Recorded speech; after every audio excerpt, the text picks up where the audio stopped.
Nada, Camilo, encantada. Soy Margarita, la librera de Metalibrería, y encantada de tenerte esta tarde con nosotros para presentar tu libro. Para todos los que os habéis acercado al Zoom o a YouTube, os digo unas palabras sobre Camilo García Giraldo. Él estudió filosofía en la Universidad Nacional de Bogotá, en Colombia, y fue profesor universitario de la ciudad de Bogotá, y en Suecia ha trabajado en proyectos de investigación sobre cultura latinoamericana en la Universidad de Estocolmo. Ha sido profesor de literatura y español en la Universidad Popular y asesor del Instituto Sueco de Cooperación Internacional en Asuntos Colombianos. Es colaborador habitual en revistas culturales y académicas, tanto colombianas como españolas, y en páginas culturales de periódicos colombianos. Tiene libros, en concreto 9 ensayos y reflexiones sobre temas filosóficos y culturales, donde trata sobre todo el tema de ética y religión. Además, es miembro de la Asociación de Escritores Suecos. El libro que presentamos hoy se titula Cultura y Humanismo. Es el primer volumen de una trilogía y en él reúne artículos y ensayos cortos para explicar el sentido de los textos tanto filosóficos como literarios, poéticos o obras artísticas que él ha seleccionado, y a lo largo del libro entra en diálogo con estos textos para que nos ayuden a comprender mejor las condiciones y las características de la existencia humana. Y también ha incorporado algunas reflexiones y comentarios sobre la pandemia del coronavirus que tenemos todavía entre nosotros, no sabemos por cuánto tiempo. Así que encantada de tenerte con nosotros, Camilo, cuando quieras. Muy amable y muy gentil. Le agradezco sus palabras de introducción. Y bueno, es para mí también un gusto y un placer estar con ustedes en la librería Meta de Madrid, una librería de mucho prestigio en materia de libros de filosofía y de ensayo, que tiene toda una tradición en la capital española. Y les agradezco que me hayan dado la oportunidad de este espacio para hablar un poco de mi libro recientemente publicado, Cultura y Humanismo. Bueno, este libro es el primero de una trilogía que publicaré tal vez el próximo año, los 2 tomos restantes, de 3 volúmenes que he escrito a lo largo de los últimos 7 años en Suecia, en la que me propongo exponer y explicar en textos cortos diferentes aspectos de la existencia humana, de reflexionar alrededor de lo que es el ser y el existir humano, ayudándome en muchas ocasiones de textos filosóficos pertinentes o valiosos, de obras de la literatura, de textos poéticos o de obras de arte que nos dan o nos envían mensajes significativos que nos ayudan a comprender y aclarar claramente las condiciones concretas de nuestro ser y existir humano.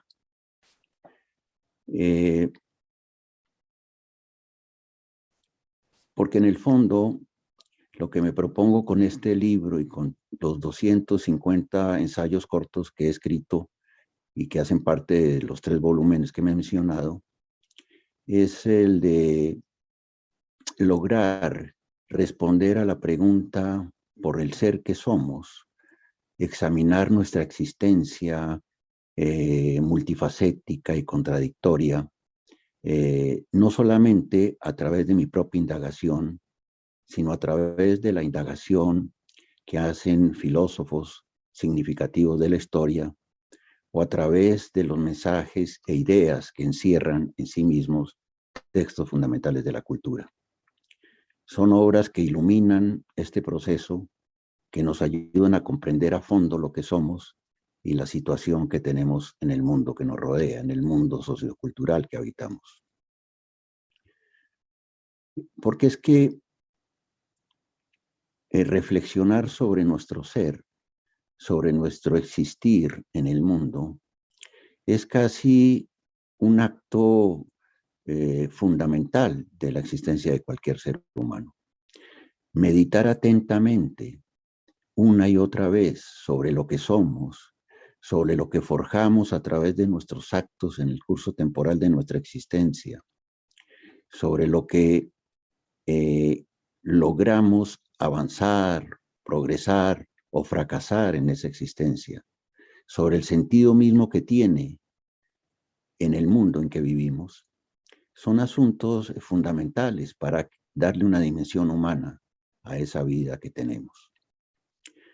Ya hace mucho tiempo, Sócrates, ese maestro de la sabiduría filosófica, dijo que una vida sin examen no vale la pena ser vivida. Es decir, una vida sin una reflexión atenta, en donde observemos una y otra vez el acontecer de nuestra existencia y de nuestros semejantes y el acontecer mismo del mundo en que estamos inscritos, es una vida que carecería prácticamente de fundamento, de contenido significativo que nos ayude precisamente a sostenerla a lo largo del tiempo. En ese sentido, este libro, que tiene 75 ensayos, está conformado en gran parte por la exposición y la explicación breve que hago de textos poéticos, de narraciones literarias, de novelas, de textos filosóficos significativos, como ya mencioné, o de obras de arte, todas encaminadas a lograr ese propósito de conseguir una ayuda, un sostén para lograr saber mejor qué somos en el mundo. Voy a comenzar este breve recorrido con el texto que le dedico al gran filósofo francés Emmanuel Levinas. En ese texto trato de exponer brevemente aspectos centrales de su pensamiento, que es indudablemente uno de los grandes pensamientos que se formaron en el siglo pasado, hasta el punto de que su libro fundamental, Totalidad e Infinito, es considerado por muchos expertos como uno de los mayores libros de la filosofía del siglo XX. El aporte o la enseñanza de Levinas, por lo tanto, es muy importante para ampliar nuestra comprensión del mundo y de nuestro propio ser. Pero, ¿qué nos dice fundamentalmente Levinas? Levinas nos dice que el hombre existe en el mundo no tanto para sí mismo, sino para los demás. Que la comprensión tradicional de la filosofía de considerar al hombre o a los hombres como seres que existen para sí mismos, centrados en sus propios intereses, aspiraciones o planes de vida, es una comprensión limitada e insuficiente del carácter del ser humano. Pues para Levinas, la auténtica existencia, y remarco el término auténtica, la auténtica existencia es aquella que se centra en el otro, es decir, en la necesidad de la presencia del otro. Somos auténticamente humanos cuando existimos para los otros. Cuando nos despojamos de nuestros propios intereses y nos abrimos a la existencia de los otros de manera desinteresada y pasiva para que ellos aparezcan con su rostro ante nosotros, y en ese rostro descubrimos, a veces sorprendidos, la imagen y el reflejo de la auténtica humanidad. Por lo tanto, es esa existencia centrada en el otro o en los otros las que constituyen o dan el carácter de auténtica y verdadera existencia al ser humano. A diferencia de su maestro Heidegger, quien consideró que la existencia auténtica de un hombre nace en el momento de que asume el carácter finito, temporal de esa existencia, es decir, en el momento en que asume plenamente su mortalidad, que se convierte o acepta el hecho de ser un ser para la muerte. Levinas sostiene que esa definición de autenticidad de la existencia no es válida o correcta, porque la verdadera autenticidad brota, como ya dije, de centrarla en el otro, de existir para los otros. Es ahí donde el hombre encuentra la verdadera dimensión humana de su ser. Pero ¿quién es el otro? ¿Quiénes son los otros? Para Levinas, el otro está representado en 3 prototipos que él toma de la tradición religiosa del Antiguo Testamento. El primero es el huérfano, el segundo, la viuda, y el tercero, el extranjero. Son prototipos universales o característicos del otro, porque los 3 son seres que han perdido un sostén fundamental humano de su vida. Son seres desamparados y solitarios o solos, que no son capaces por sí mismos de defenderse en la vida, de sostener su existencia por sí mismos. El otro es ante todo aquel que no puede ser en el mundo por sus propios medios, por sí mismo. Está desamparado y solo. Existencialmente es un ser precario que necesita la existencia de otros para poder vivir. Por lo tanto, en su propia esencia, esos personajes o prototipos del otro, ¿sí?, existen para nosotros, para los demás que conformamos el mundo social o la comunidad. Ellos existen para nosotros porque es la condición esencial de su propia existencia. Por lo tanto, son seres ejemplarmente auténticos de lo humano. Son verdaderos representantes de lo humano. Si ellos entonces existen para nosotros, nosotros tenemos que responder a esa presencia que se manifiesta fundamentalmente a través del rostro. Porque para Levinas el otro aparece siempre y en primer lugar a través del rostro sensible, de la imagen que proyecta el rostro ante nosotros. Y esa imagen de ese rostro nos convoca, nos invita, nos demanda a responder por esa existencia precaria, solitaria, desamparada, en que se encuentran esos personajes o prototipos del otro en determinados momentos o condiciones de su existencia. Nos invita, es una invitación a responder por ellos, para tratar de sustituir las faltas existenciales que agobian sus existencias, para que podamos ofrecerles un reemplazo a lo que han perdido.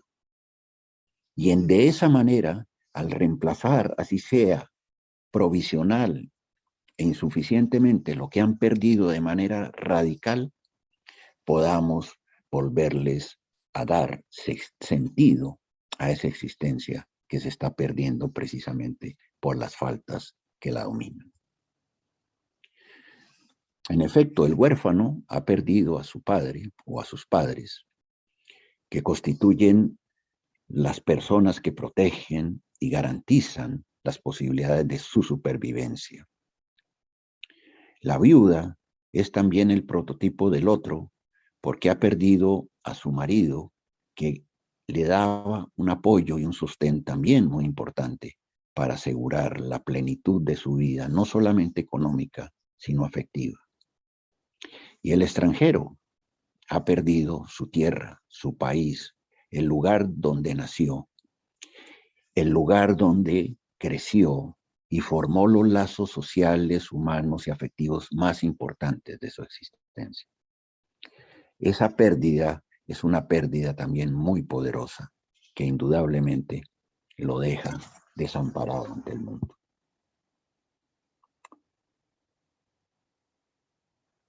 De tal manera que nosotros, al salir al encuentro del otro, al responder al llamado que nos hace con su rostro, con ese rostro de precariedad y de soledad, nos abrimos a ellos y comenzamos a existir para ellos, o sea, para los otros. Y por lo tanto comenzamos a adquirir una dimensión profundamente humana, ética, en nuestra propia existencia. Nos volvemos verdaderos seres humanos cuando respondemos al llamado que nos hacen para ofrecerles ayuda, protección, apoyo, durante el tiempo que necesitan para poder volver a defenderse por sus propios medios en la vida. Esa es una tarea ética primordial en el mundo moderno. Esa es una tarea que nos invita a realizar Levinas con su obra filosófica.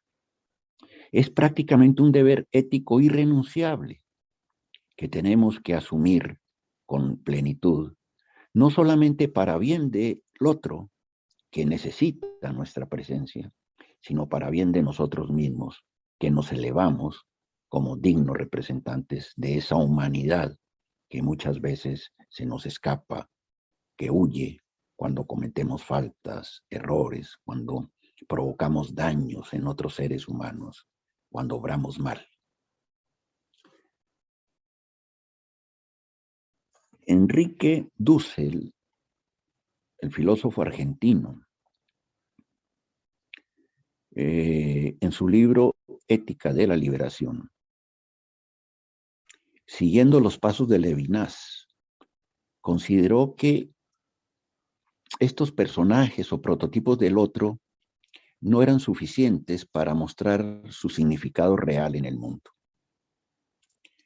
Y agregó que el verdadero otro es aquel que ha sufrido una acción injusta, aquel que ha sido sujeto u objeto de actos injustos de otras personas, aquel que ha sufrido maltratos violentos, que ha sido perseguido violentamente por sus razones políticas, o que ha sufrido la pérdida violenta de familiares queridos. Es decir, el otro es la víctima de la violencia, de los actos injustos de violencia que otros seres humanos han cometido sobre él en el curso de su vida. Y esa condición de ser víctima injusta de una violencia organizada o individual, paradójicamente le da a esa víctima un valor moral superior, infinitamente superior a su victimario, a quien lo ha perseguido, a quien lo ha maltratado violentamente, a quien le ha hecho daño matando a familiares y amigos suyos cercanos, etc. Infinitamente superior. Y cuando nosotros desde fuera encontramos ese rostro de la víctima que sufre y salimos a su encuentro para responder al llamado de ayuda solidaria que nos hace, ¿sí?, estamos también adquiriendo de alguna manera ese valor moral que su sola presencia, que su solo rostro de víctima nos da y nos transmite. Adquirimos ese valor moral que la víctima nos da enriqueciendo nuestra existencia humana. Porque, como digo, las víctimas son infinitamente superiores desde el punto de vista moral a los victimarios. Es ahí donde ellos derrotan al victimario, donde le responden dándoles una derrota definitiva y contundente. El victimario ha perdido todo su valor moral. Es un hombre deshumanizado, o por lo menos que no tiene una verdadera dimensión humana. Y en cambio la víctima, a pesar de su sufrimiento, a pesar de las carencias o los daños que ha sufrido, se eleva digna por el espacio cultural y social como un ser inmensamente valioso desde el punto de vista moral. Esa es una segunda razón. Esa es una segunda razón que nos obliga, precisamente como deber moral, a atender sus reclamos, a escuchar sus peticiones, sus demandas solidarias de ayuda para rehacer en lo posible esa vida dañada por obra de otros seres humanos que obraron mal. De tal manera que el mensaje de Levinas en esta materia es supremamente rico, es supremamente importante para asimilar y comprender en nuestro ser. Nos ayuda a ver mejor el contexto de nuestra realidad, el mundo en que vivimos, lleno de víctimas que sufren la persecución política, que sufren el desarraigo de la tierra, que tienen que emigrar por razones económicas, de pobreza, de miseria o por razones políticas al ser objetos de persecución, o huyendo de múltiples guerras fratricidas, tratando de salvar sus propias existencias. Son esos extranjeros con unas vidas dañadas, con unas vidas desprotegidas, con unas vidas solitarias, destruidas o desintegradas, que llegan a nuestras puertas sociales a pedir precisamente nuestra presencia, a reclamarle una necesidad de que les ofrezcamos nuestra mano solidaria para que puedan rehacer esas vidas dañadas por obra de estos factores que he mencionado. Porque en el fondo, la acción ética sobre el otro, como toda acción ética reparadora, se propone eso, reparar el daño sufrido en un ser humano. Ese es el sentido de toda labor de asistencia, ayuda solidaria frente a todas las víctimas de la violencia, frente a todos aquellos que han sufrido la violencia de otras personas. Reparar en parte esas existencias dañadas, golpeadas o semidestruidas. Reparar en parte esa indefensión, esa precariedad en que han caído existencialmente todas esas personas, dándole no solamente ayuda o asistencia social, material, sino también y sobre todo fuerza afectiva, integración afectiva humana, para que sientan que el sentido de sus existencias vuelve a recuperarse gracias al sentido de nuestra presencia, gracias a la presencia afectiva sobre ellos, a la presencia humana en ellos que hacemos nosotros, que les permitan precisamente obtener las fuerzas que los ayuden a rehacer de nuevo esas existencias. Somos en ese momento para ellos, somos para los otros, y esos otros son por naturaleza esencial al encontrarse en esa situación para nosotros. Y ahí logramos, a pesar de la gran diferencia que nos separan, de que nosotros podemos ser no víctimas de un acto violento, mientras que ellas sí lo son, a pesar de esa diferencia sustancial, nos encontramos unidos e integrados en ese lazo afectivo ético que nos recupera para la humanidad.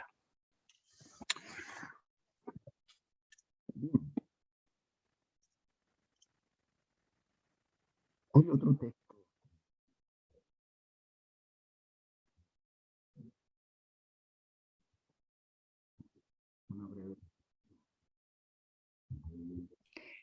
Camilo, no se te oye. Perdona. Eh, Ahora, a ver. ¿Me oyes? Ahora sí, sí, sí, Ya. sí. Bueno, hay otro texto en el libro en donde abordo una reflexión sobre la obra del gran pensador y ensayista alemán judío Walter Benjamin. Especialmente sobre uno de los últimos textos que él escribió, que se llama Tesis sobre la filosofía de la historia, un texto breve compuesto de 24 tesis, que escribió un poco tiempo antes de morir trágicamente en Portbou, en una población española fronteriza con Francia, cuando se disponía a atravesar España para llegar a Portugal, escapando de la persecución de los nazis en 1941. Al no obtener el salvoconducto que el dictador Franco le negó en ese momento, Benjamin, en un acto supremo de desesperación humana, decidió quitarse la vida, suicidarse ahí en esa población. Pero este texto de Tesis para la filosofía de la historia de Benjamin tiene un origen que es importante mencionar y rescatar aquí. En 1920, Benjamin vio un cuadro en una exposición en Múnich, en Alemania, llamado Angelus Novus, del gran pintor Paul Klee. Él quedó totalmente impresionado y sorprendido por ese cuadro y lo compró. Y lo llevó consigo hasta su huida de París, su huida de París hacia España, y lo dejó en manos de Georges Bataille, un pensador francés también muy importante que escribió ensayos y libros fundamentales para comprender el significado del erotismo humano, entre otras cosas, y se lo dejó a él para que lo guardara como una reliquia. Pero ese cuadro, Angelus Novus, ¿por qué razón ese cuadro le impactó tanto y le llamó tanto la atención a Benjamin? La razón fundamental es que Benjamin, al ver el cuadro, se le iluminó su mente, le aclaró lo que él ya venía madurando para comprender el decurso de la historia humana. Porque en ese cuadro, Paul Klee, inspirado un poco por la tradición religiosa judía, hay que decir también que Paul Klee era judío, pinta a un ángel que se eleva al cielo desde la tierra, observando esa tierra con ojos aterrorizados, precisamente por ver los innumerables desastres que los seres humanos han cometido en el pasado a lo largo de la historia. Ese ángel no acaba de comprender cómo es posible tanta destrucción que los hombres se han hecho entre sí, tanta maldad que ha imperado entre ellos, tantos actos injustos que han practicado. ¿Cómo es posible semejante barbarie? Y el ángel reacciona con una expresión viva en su rostro, la expresión de terror incomprensible. Y es que hay que decir que Walter Benjamin, un poco más adelante en una tesis, en la cuarta tesis sobre este texto que estoy mencionando, sostiene esa famosa frase lapidaria y profunda de que todo documento de la barbarie es al mismo tiempo un documento de la civilización. Efectivamente, porque es que los seres humanos no solamente hemos tenido la capacidad de crear maravillosas obras de arte, de producir incesantemente hallazgos científicos e innovaciones técnicas, de crear o de escribir extraordinarios relatos y poemas, sino que al mismo tiempo hemos sido capaces, con nuestros actos y proyectos, de destruirnos entre nosotros de una manera inconmensurable, a través de guerras, que son más de 14.000 guerras las que abarcan la existencia de la especie humana, y de actos de persecución política, de torturas, de devastaciones a poblaciones, matándolos colectivamente, es decir, actos de genocidio, etc. Entonces, toda esa cantidad de víctimas que nuestros antepasados han dejado y han producido con sus actos injustos, víctimas de la violencia, de la persecución, de la sobreexplotación del trabajo, etc. Toda esa cantidad de víctimas, los inocentes que han muerto en medio de todas las devastadoras guerras, mujeres, niños, etc. Toda esa innumerable cantidad de víctimas no pueden seguir siendo olvidadas, como ha ocurrido hasta el presente de la historia, por los historiadores y sobre todo por los protagonistas y actores de la historia moderna. No puede seguir ocurriendo ese hecho tan lamentable y tan grave desde el punto de vista ético, según Benjamin. No podemos seguir viviendo o pretendiendo construir el futuro, nuestro futuro, pretendiendo construir una sociedad, un orden social mejor y más justo, dándole la espalda a las víctimas innumerables de actos injustos del pasado, olvidando esas víctimas. Porque eso sería tratar de construir un mundo nuevo o mejor, un orden de vida mejor para todos, sobre la base de un olvido inaceptable, sobre la base de que esas víctimas llenaron la historia del pasado, formaron un espacio enorme de la historia del pasado, que tiene y guarda en su seno un significado trascendental, el de que son precisamente personas que han sido tratadas injustamente por otros. Y si queremos un orden social más justo, un mundo de vida más justo para nosotros y para todos los demás, tenemos que ver con claridad las injusticias, o sea, lo contrario, que otros hombres cometieron a lo largo de la historia. Y esas injusticias solamente se pueden ver con claridad cuando tratamos de recordar los nombres y los rostros de todas esas enormes víctimas de las injusticias. Recordar es la manera para Benjamin de reparar en parte esas injusticias que sufrieron todos esos seres humanos y sobre todo de rescatarlos, de revivirlos de alguna manera, de resucitarlos de sus muertes injustas para que nos acompañen en el presente de la historia, para llevarlos con nosotros en ese proceso de construir con nuestros actos y nuestros proyectos órdenes sociales, históricos, mejores y más justos. Es decir, para abrir las dimensiones legítimas y valiosas de nuestro presente y de nuestro futuro.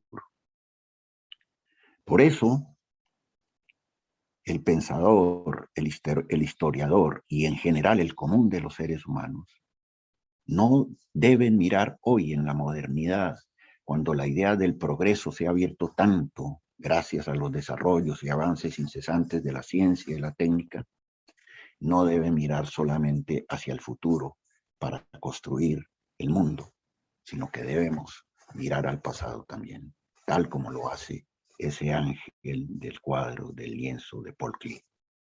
pero ya no solo con ojos aterrorizados, sino con ojos de justicia, con un propósito, con una mirada de justicia para rescatar a esas víctimas que han sido olvidadas, para recordarlas, para que revivan y para que al recordarlas todas las nuevas generaciones las recuerden y con todos unidos podamos precisamente lograr algo fundamental.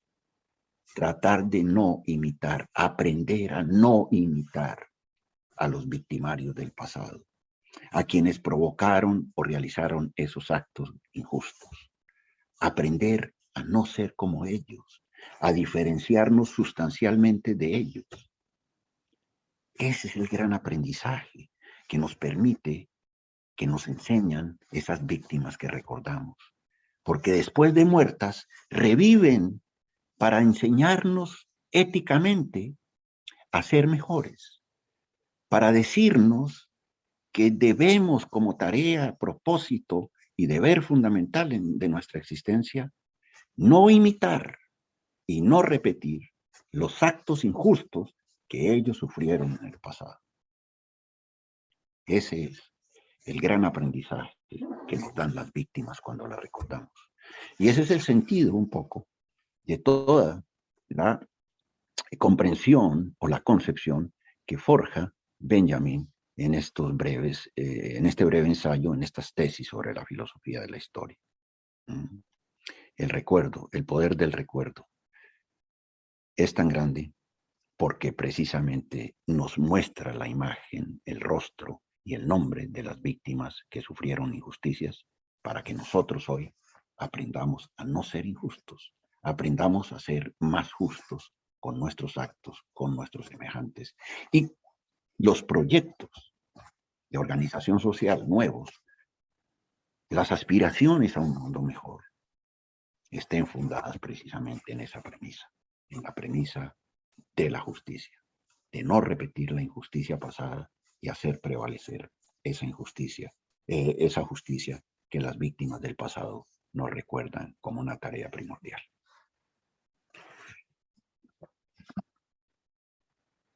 Bien. En tercer lugar,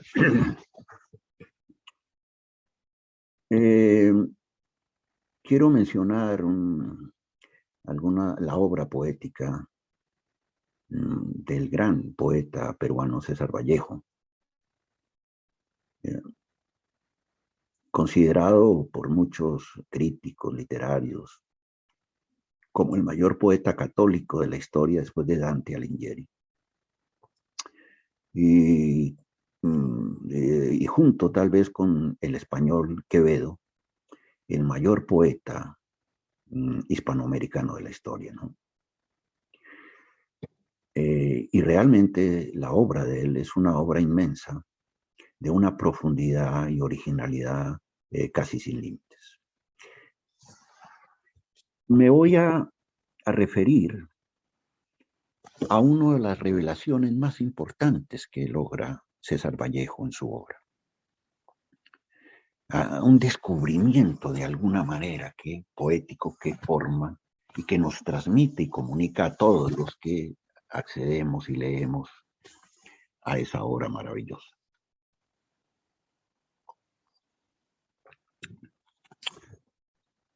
Se trata de que César Vallejo, con su obra poética, nos revela que la verdadera naturaleza del ser de Dios, de ese Dios de la tradición judeocristiana, no es como lo propuso y lo elaboró Jesús hace más de 2000 años, el ser del amor universal, el ser supremo que ama a todos sus hijos y que les enseña y les pide que se amen entre sí, sino al contrario, es un ser de odio. Dios es odio para Vallejo. Y el odio de Dios hacia los hombres lo manifiesta dándoles golpes, golpes y golpes en sus existencias diarias. Hay golpes en la vida tan fuertes, yo no sé. Esos versos de los heraldos negros famosos van encerrando el contenido fundamental de esa nueva visión que Vallejo, como católico que era, comienza a forjar de Dios y del contenido religioso de lo divino.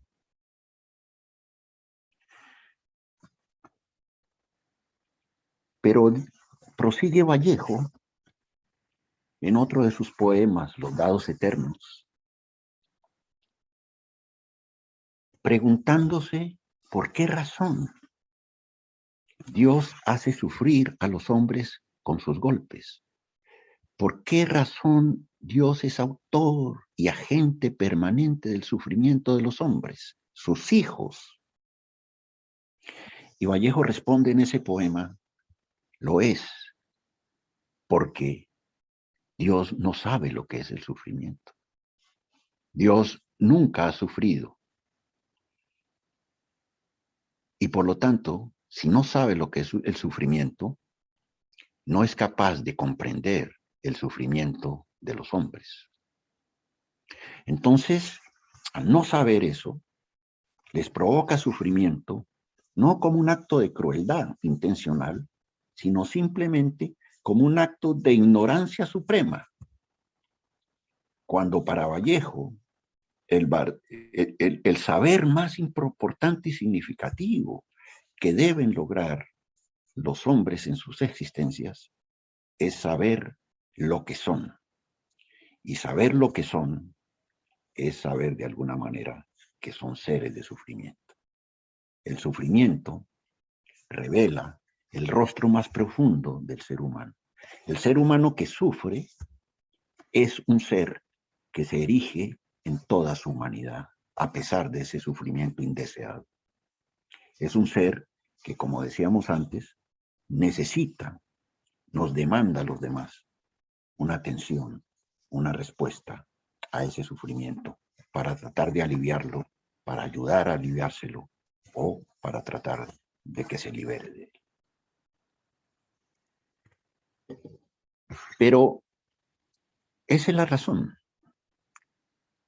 de que Dios haga sufrir a los hombres. No sabe lo que es el sufrimiento.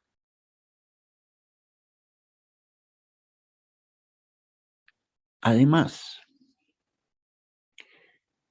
Dios tampoco en los tiempos modernos ha muerto, como sostuvo Nietzsche en su famoso libro Así habló Zaratustra, que de alguna manera resume el fenómeno real que se da en las sociedades modernas después de la crítica ilustrada a la existencia de Dios del siglo XVIII, una crítica rotunda.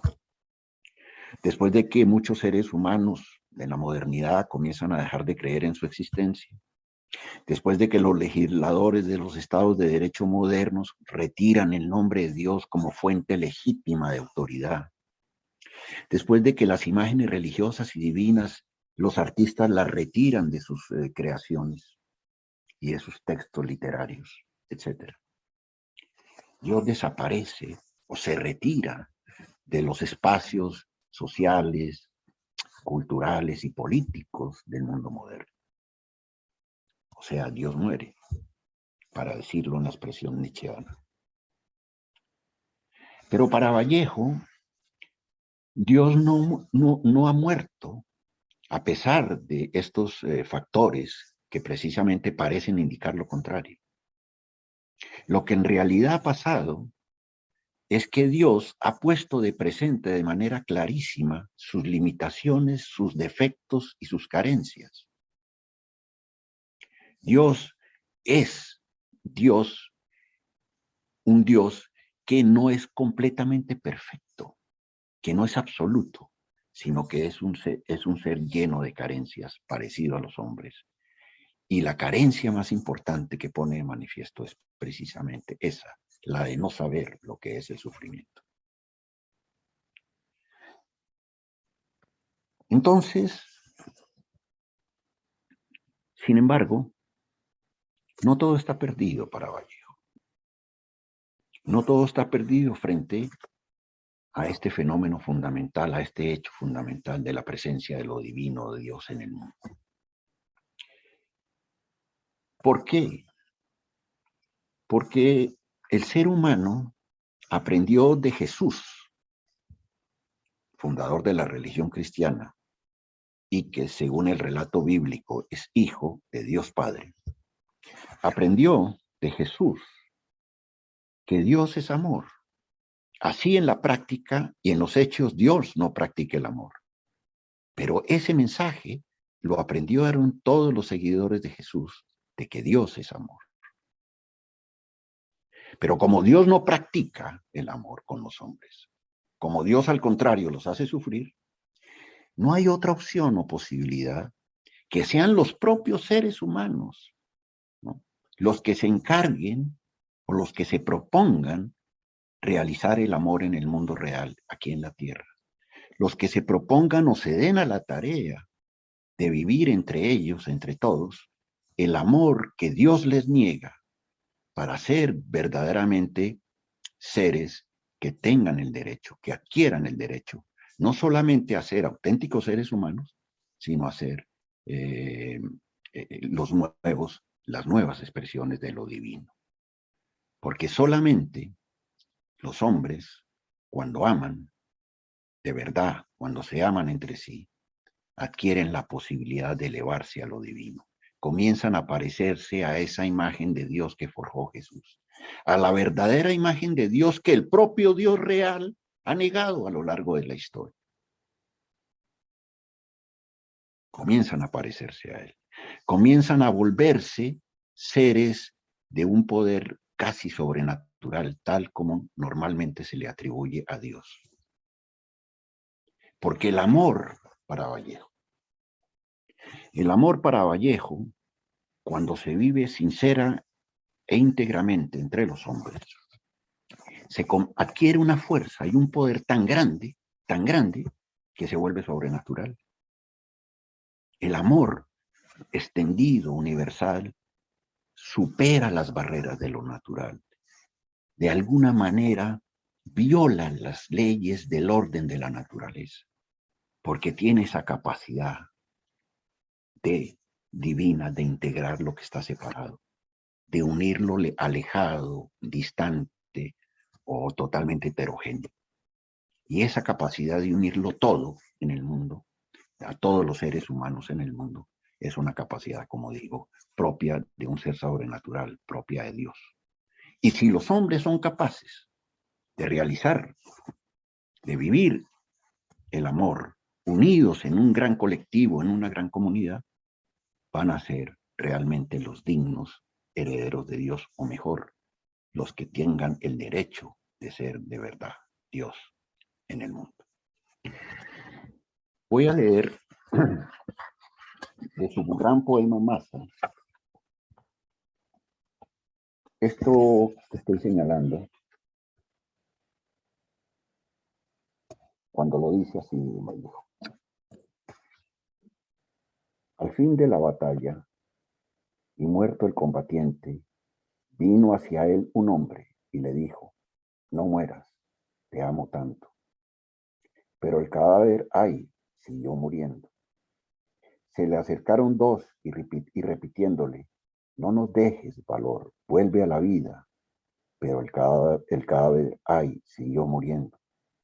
Acudieron a él 20, 100, 1000, 500,000, clamando: tanto amor y no poder nada contra la muerte. Pero el cadáver, ay, siguió muriendo. Le rodearon millones de individuos en un ruego común: quédate, hermano. Pero el cadáver, ay, siguió muriendo. Entonces todos los hombres de la tierra lo rodearon. Los vio venir el cadáver triste, emocionado.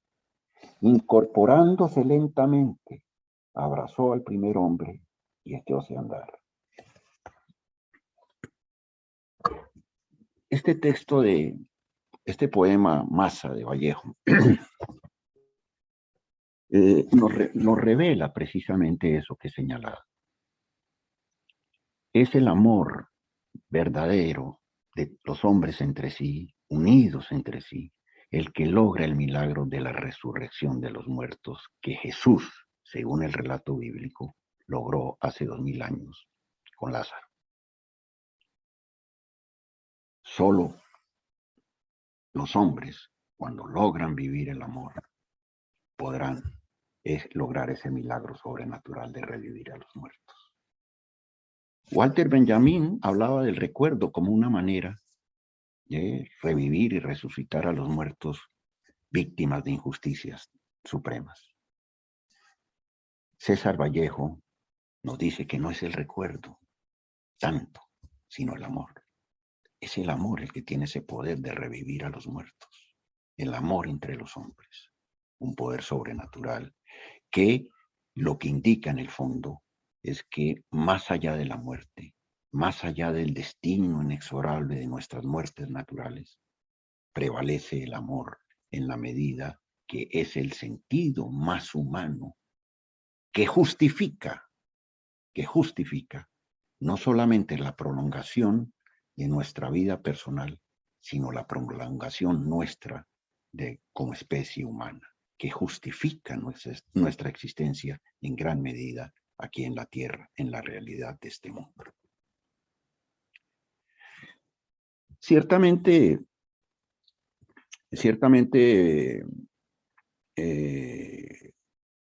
este mensaje de Vallejo es un poco una gran ilusión, es una ilusión, es casi una utopía. Nunca los seres humanos en su totalidad podrán integrarse afectivamente a través del lazo del amor, ¿no?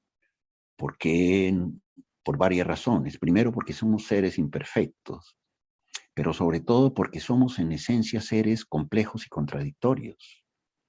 Los seres humanos somos capaces de amar, pero también de odiar. Somos capaces de crear grandes obras de arte, de literatura, de cultura, pero al mismo tiempo somos capaces de destruirnos mutuamente. Es decir, los seres humanos, en nuestra inmensa contradicción de nuestro ser, somos capaces del bien y del mal. Forjamos el mal en nosotros mismos y en el mundo, al mismo tiempo que forjamos el bien en nosotros y en otros seres humanos. Ese carácter contradictorio no lo podremos nunca superar ni eliminar. Estará siempre presente mientras seamos seres humanos. Pero, podemos combatir nuestra maldad potencial, podemos combatir nuestra imperfección, podemos combatir nuestras carencias, nuestros errores, nuestros defectos, nuestras faltas morales que cometemos, nuestras injusticias que hemos cometido, con un recurso que es precisamente la capacidad de amar. Eso es un recurso sensible, afectivo, que nos ayuda en ese combate permanente que hacemos a lo largo de nuestra vida, en nosotros mismos, entre el bien y el mal, entre la creación y la destrucción, entre el odio y el amor. Y si nos asentamos en el amor, y si logramos que ese amor se extienda en nuestras familias, en nuestros círculos sociales, si logramos que de alguna manera contribuir a que el amor impere cada vez más sobre el odio, que la creación impere más sobre la destrucción, si logramos que prevalezca en esa batalla interna que sostenemos el bien sobre el mal, lograremos seguramente tener mejores oportunidades para formar un mundo mejor, menos imperfecto, menos deshumanizado, más humano. Un mundo en donde prevalezca el amor, que es garantía de posibilidad de que prevalezca la justicia, en un mundo social en donde prevalezca la justicia. Porque es que entre el amor y la justicia no existe una contradicción o una diferencia absoluta. El que ama a sus semejantes entiende perfectamente que debe obrar justamente con ellos. Y quien obra justamente con sus semejantes es porque de alguna manera los ama. En ese sentido, volvemos a ese viejo mesianismo o antiguo mesianismo judío, el reino de los justos al final de los tiempos, del que bebió y se alimentó Walter Benjamin, para precisamente mostrar que la justicia es el fin supremo, el orden supremo justo de la sociedad y del mundo, es lograr que la justicia prevalezca sobre la injusticia. Lo mismo que poéticamente César Vallejo nos indica que el fin supremo que da sentido a la existencia real de los hombres es el de hacer prevalecer el amor entre ellos más que el odio. Si prevalece, repito, el propósito de justicia y el sentimiento de amor, el odio, la injusticia, podrán disminuir su carga, su poder en nuestra existencia. Y si logramos disminuir su poder sobre nosotros, los anhelos de injusticias, los actos injustos o los sentimientos de odio, si logramos que eso disminuya, podremos, como digo, mejorar las condiciones para realizar y organizar una convivencia más humana entre todos nosotros. Porque finalmente lo que está en juego es nuestra propia humanidad. No simplemente la supervivencia natural de nuestra especie como seres de la naturaleza que somos, como animales en raíz y origen que somos, sino de algo superior y distinto, de nuestra propia humanidad. Y esa propia humanidad es lo que está en juego permanentemente. Y hoy más que nunca, cuando seguimos asistiendo a la enorme capacidad destructiva de las guerras fratricidas, de las armas cada vez más letales que se usan, de los crímenes y asesinatos de personas injustas, crímenes que sufren injustamente miles y miles de personas. Cuando asistimos a ese mundo plagado de injusticias, de violencia y de odio. Entonces, en ese sentido, estos mensajes que nos comunican estas obras, estos textos, nos ayudan a comprender mejor las condiciones y premisas para una vida más humana, para hacernos mejores seres humanos, no solamente a nivel individual, sino a nivel colectivo. Y en ese momento podremos lograr, repito, que la historia y la presencia nuestra en este planeta, cada vez más degradado también por los daños que le hacemos al sistema, a la naturaleza exterior que nos rodea, que la presencia nuestra en este planeta, en la realidad de este mundo, quede de alguna manera justificada. Y si alguna vez tenemos que perecer como especie, y si en el futuro algún día tendremos que desaparecer, por lo menos que esa existencia histórica pueda quedar justificada en parte por la primacía que el bien logra sobre el mal. Y eso depende de cada uno de nosotros, de la voluntad y de los actos y las decisiones que tomemos en la realización de nuestros actos sociales y cotidianos. Eso depende de nosotros. Si queremos hacer prevalecer el bien sobre el mal, es en el fondo una decisión libre de todos los seres humanos que habitamos este planeta. Bueno, no voy a seguir hablando porque me parece que, bueno, hay muchos otros textos. Este libro tiene 75 textos, como decía antes, pero no puedo seguir hablando, ya es bastante tiempo y me gustaría pues que ustedes allí que están pues tomaran la palabra, ¿no? Por supuesto. Yo creo que muchas gracias, Camilo, por tu tiempo y por compartir estas lecturas de Levinas, de Benjamin y de Vallejo, que realmente nos harán mejores seres humanos leyendo desde una perspectiva liberadora, ¿no? Como hace la mayoría de los filósofos de una época, sobre todo de una época determinada, ¿no? Como Enrique Dussel, por ejemplo, desde esa perspectiva de la liberación. Si alguien quiere intervenir y puede abrir su micrófono. y hablar directamente o pedirme la palabra por el chat, como queráis.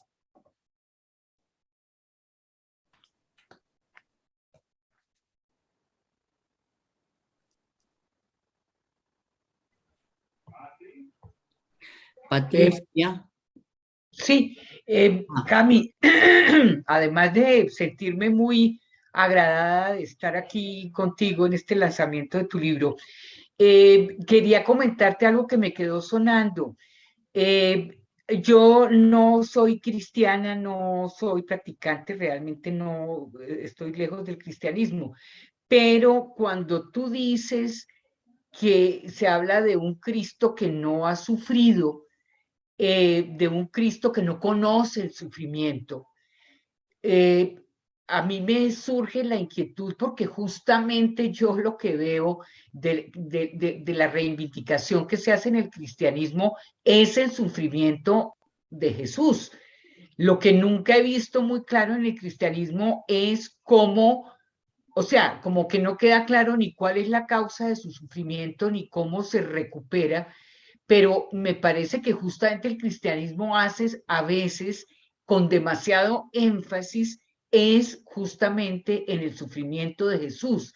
Entonces, no entiendo ahí bien esa alusión a un Jesús que no vive el sufrimiento, cuando justamente el sufrimiento en el cristianismo es utilizado un poco casi de una manera exagerada, diría yo.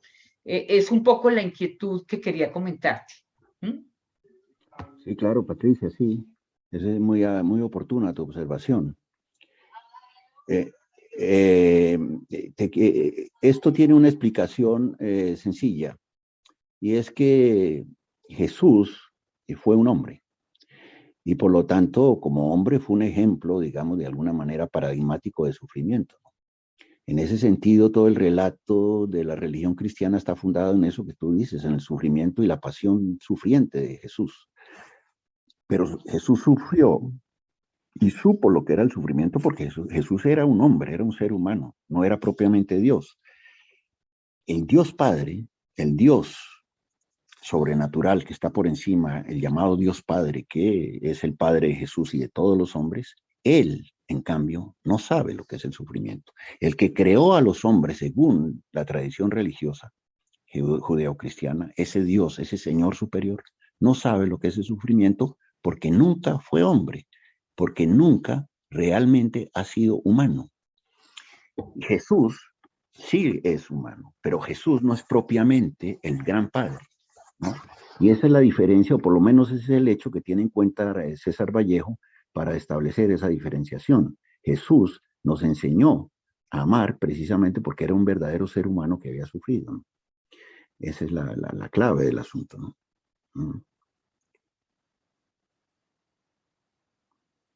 Juan Ramón, si quieres hablar, abre tu micrófono.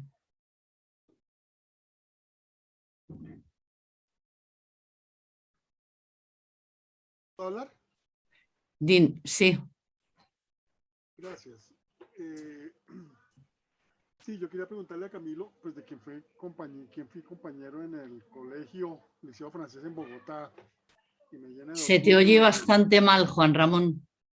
Sí, quería preguntarle, ¿ahí se oye mejor? Mejor, sí, mejor. Que yo fui compañero de Camilo en el Liceo Francés en Bogotá y me llena de orgullo y de alegría escucharlo.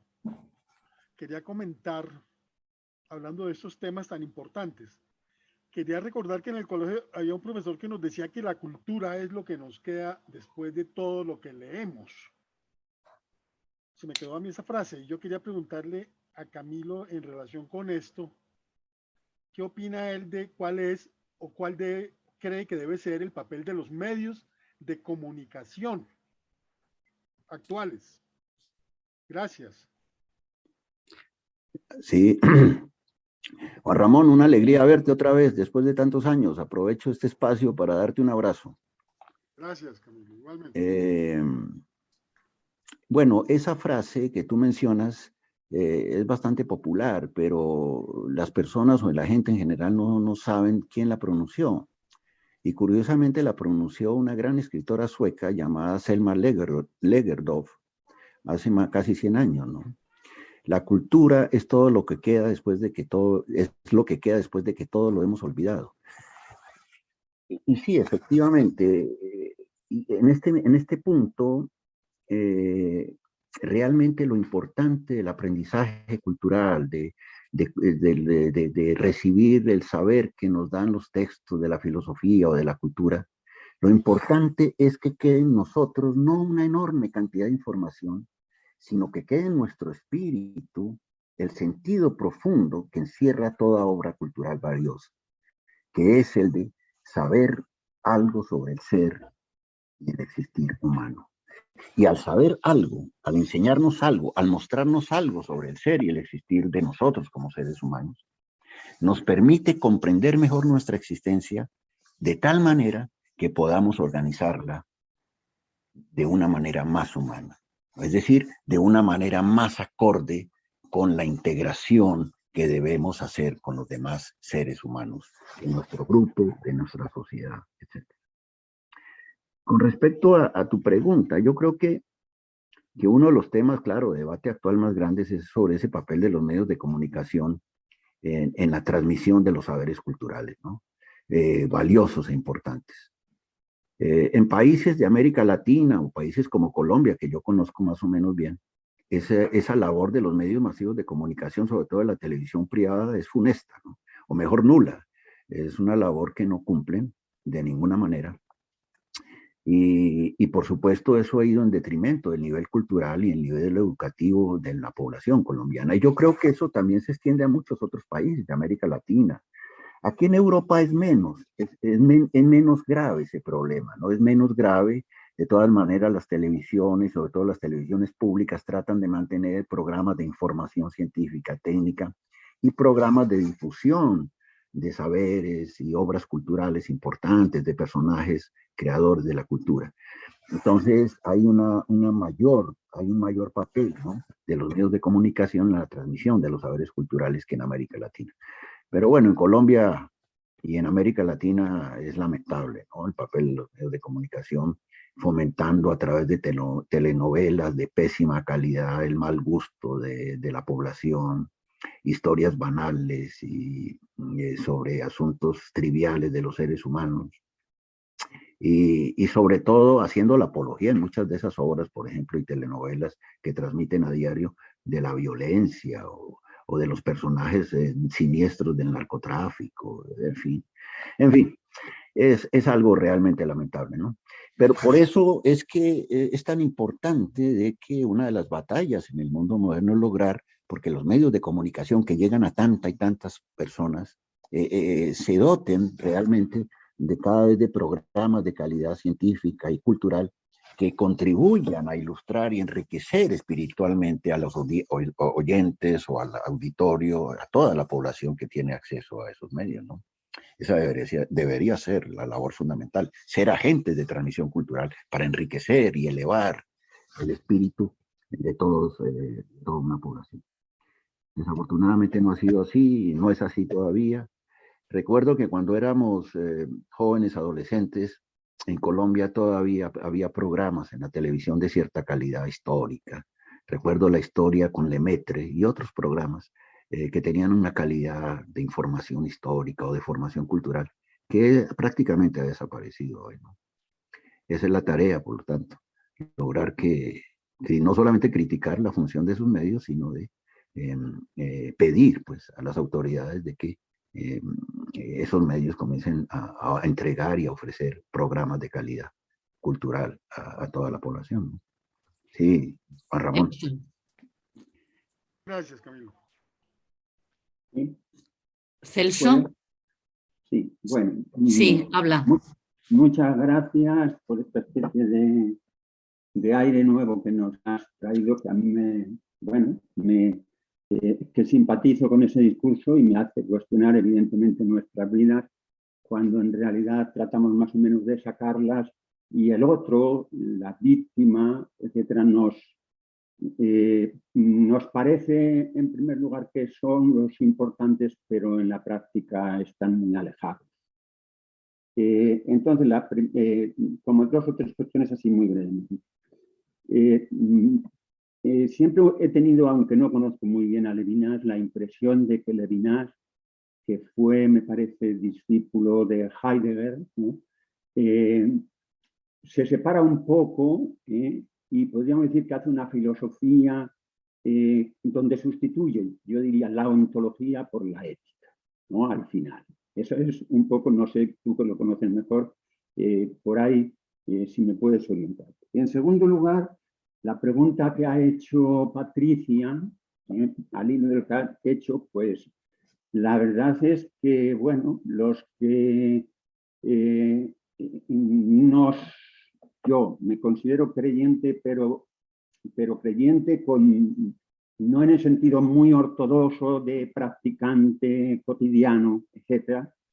Sí que es verdad que hay puntos que considero que Jesús es hombre, no me queda ninguna duda.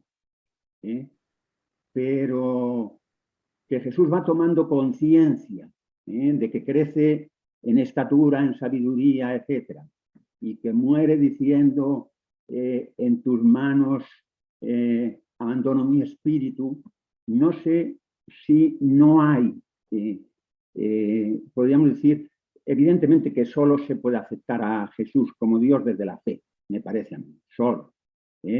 Pero sí, no sé si no hay desde la fe también argumentaciones para creer que Dios o que Jesús es Padre e Hijo, y es verdad lo que dice Patricia, que a nosotros se nos ha enseñado, yo desde mi familia, luego en el colegio donde estuve desde 10 años, más o menos esa idea de que viene aquí para sufrir y de alguna manera se hace solidario con los hombres más pobres, etcétera, desde el nacimiento, donde nace, para dar un empujón a la salvación de la humanidad.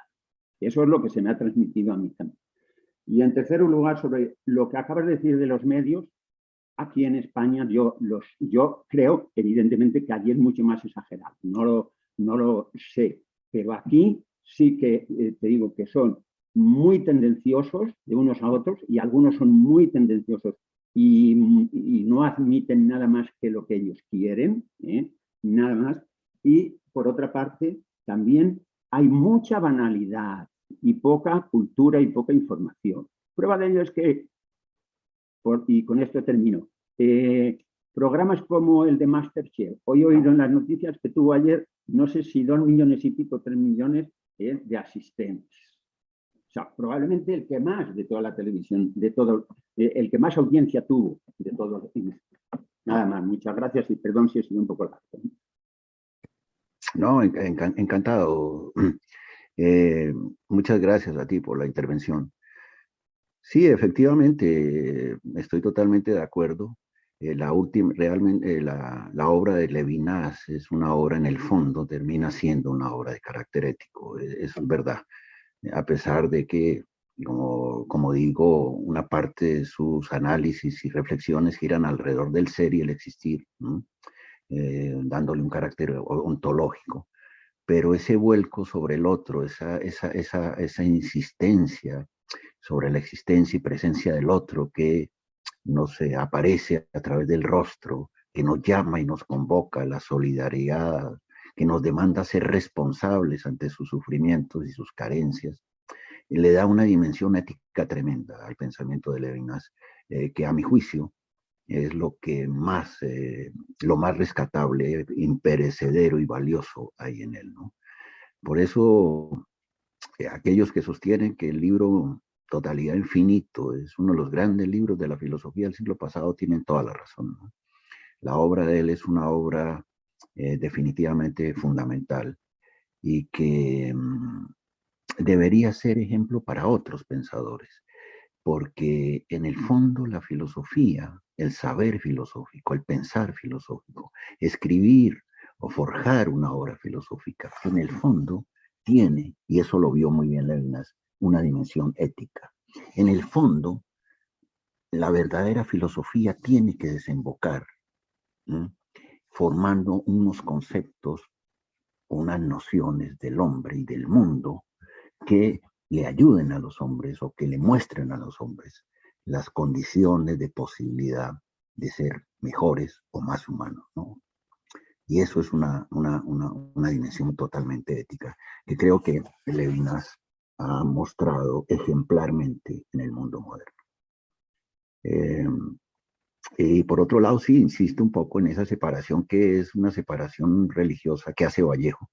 Algunos no estarán totalmente de acuerdo con él, pero él la hace entre Dios Padre y el Hijo humano Jesús que sufre, ¿no?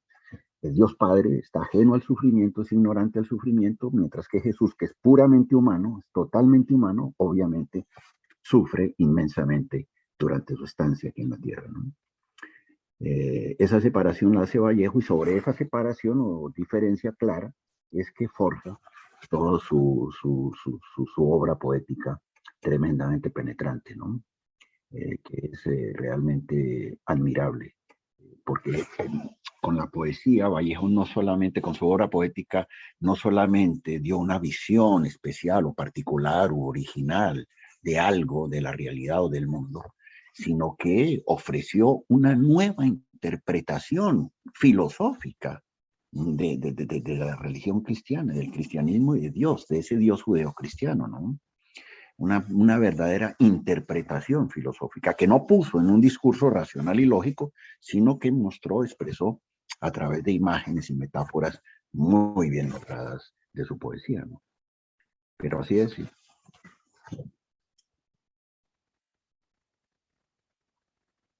Agradezco su participación en sus comentarios. Rodolfo. Muchas gracias. Disculpe que no tengo manera de mostrar el video. Yo quería hacerles un comentario en torno a la difusión de esta presentación.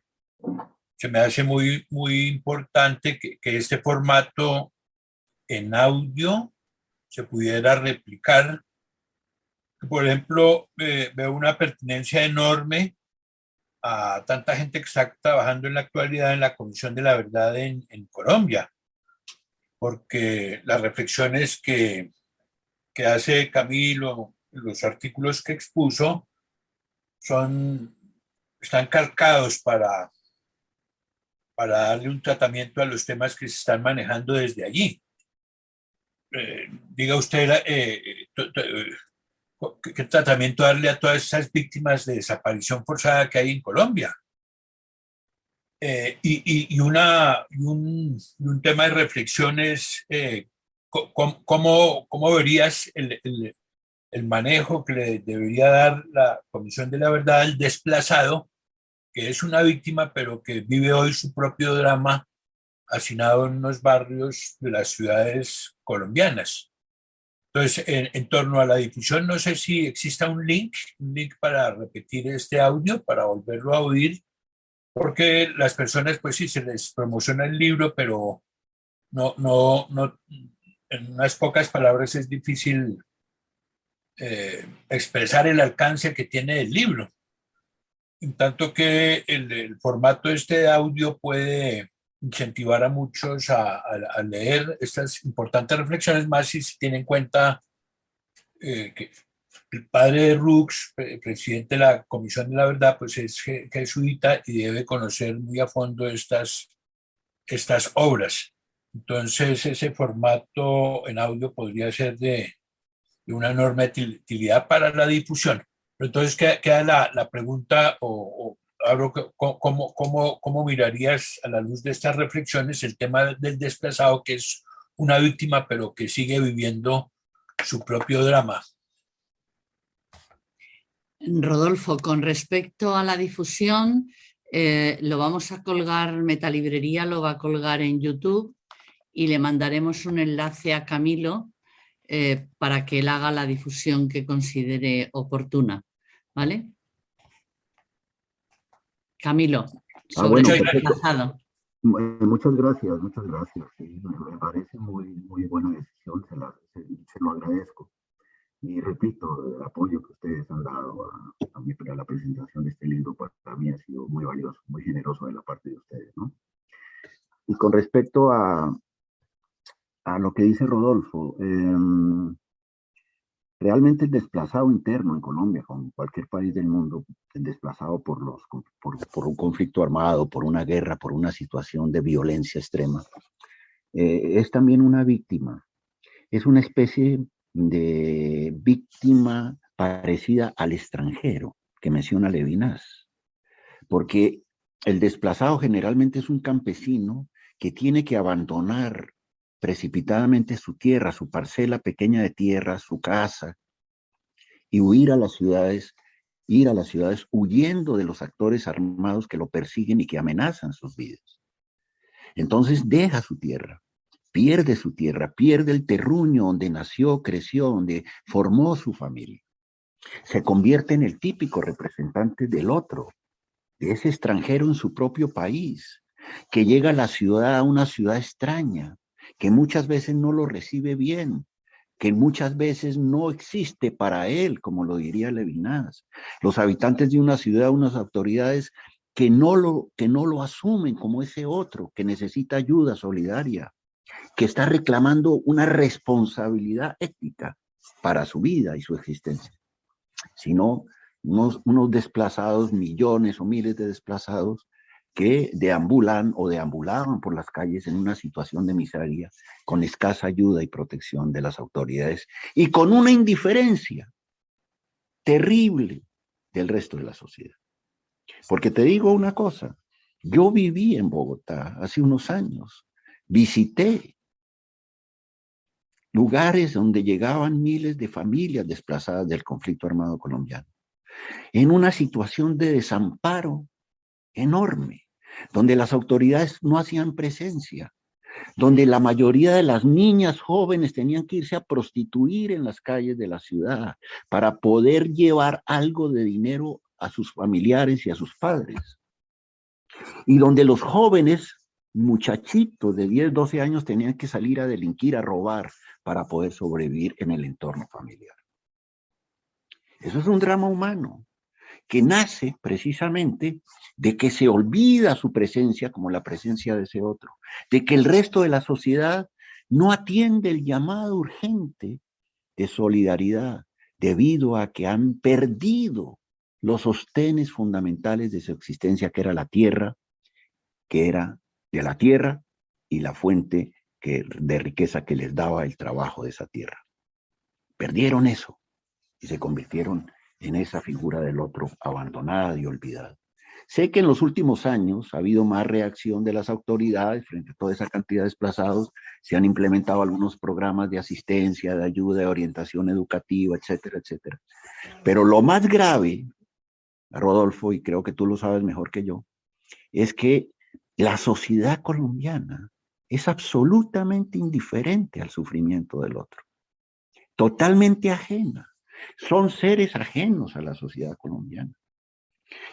Yo que vengo ahora a España, siempre he venido a España con mucho cariño y con una cierta admiración de una virtud que tienen los españoles, de la que carecemos nosotros en Colombia. Y es que el español es un ser más dado a la solidaridad. Es un pueblo que le nace espiritualmente ser solidario. Cuando ve la dificultad, la carencia, el sufrimiento por carencias existenciales de otro, acude a su llamado, acude a su llamado. Ese otro en España ha recibido la atención y la responsabilidad, no solamente de autoridades, sino de los ciudadanos de la sociedad, de muchísimos de ellos. Eso es una experiencia o un fenómeno que deberíamos aprender nosotros los colombianos, porque allí la indiferencia de la sociedad frente al sufrimiento del otro, en este caso de los desplazados, es abrumadora,